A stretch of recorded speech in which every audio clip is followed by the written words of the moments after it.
Among the woods in West Virginia, America, stands a dwelling with vivid Chinese ethnic features. Tall wooden columns, doors inlaid with delicate carvings, and bright ornate patterns embellishing the walls. Just a few years ago, the same farmhouse stood in Cizhong village, Yunnan province. John Flower, an American high school teacher, discovered the house while he was in China. He was captivated by its architectural style, which features a mixture of folk elements from the Han, Tibetan, and Naxi ethnic groups. Knowing that the house sat within the designated zoning area of a future dam, the idea of moving the house from Yunnan to America suddenly surfaced in Flower's head.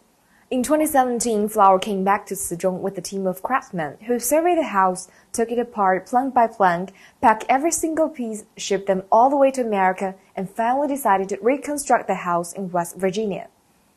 In a way, Flower has brought a taste of China to more Americans. As the house was being rebuilt, many local carpenters volunteered to help. Some of them grew interested in China's woodwork. Flower, who had been organizing field work in China for American students, started to hold cultural activities and summer camps there.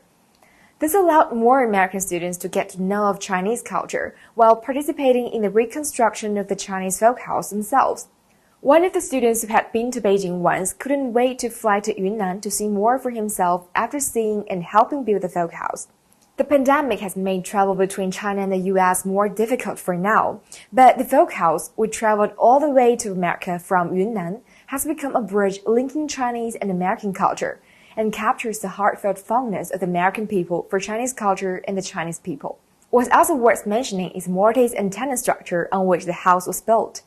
Joinery parts carved into different shapes, with different amounts placed just at the right angles, could form stable structures without using a single nail or any glue.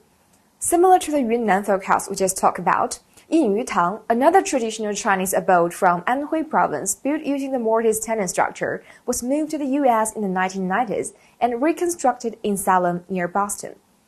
One could say the mortise tenon structure is crucial to the cross-border copy and taste of such constructions. Single wooden compartments are thin and are shaped varyingly, but once joined up, they come together as a powerful unity and deliver surprising effects.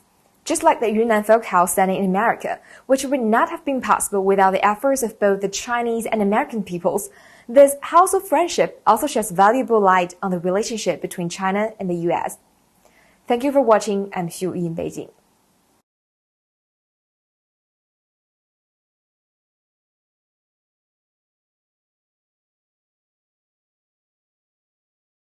抖音